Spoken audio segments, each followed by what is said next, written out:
My question is going to follow up a little bit on the first question about transportation. A transportation issue that's been a big topic of this race has been the proposed high-speed rail project from Milwaukee to Madison.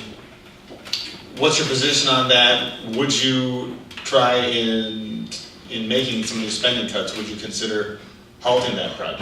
Yes. My position on the high-speed rail, when I look at high-speed rail, the first question I ask is, does the federal government have $810 million to spend? Folks, if that was our checkbook, they're spending, imagine you have $100 in your checkbook and you just wrote out $200 of checks, because that's effectively what our federal government is doing this year. And it's very close to $2 for every dollar they're taking in. So the federal government, the first answer to your question, does not have $810 million to spend on high-speed rail in the state of Wisconsin. Second, if they did have $810 million and it was burning a hole in their pocket to spend out here in Wisconsin, I would use it for tax cuts. Because I understand that if we cut taxes and people keep more of their own money, they will either spend it or save it, either of which leads to job growth and economic development. So that's second. Third, the long-term cost of operation is going to be borne by the taxpayers in the state of Wisconsin, and that is not acceptable.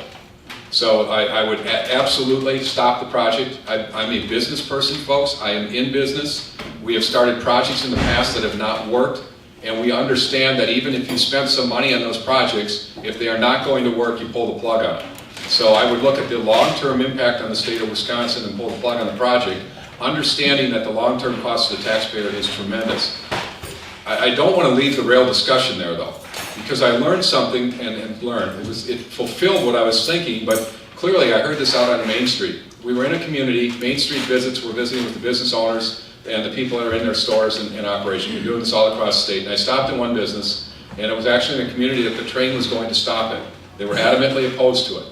And the business owner said to me, he said, "Mark, you understand that if that train was economically viable, somebody in the private sector would have built it years ago."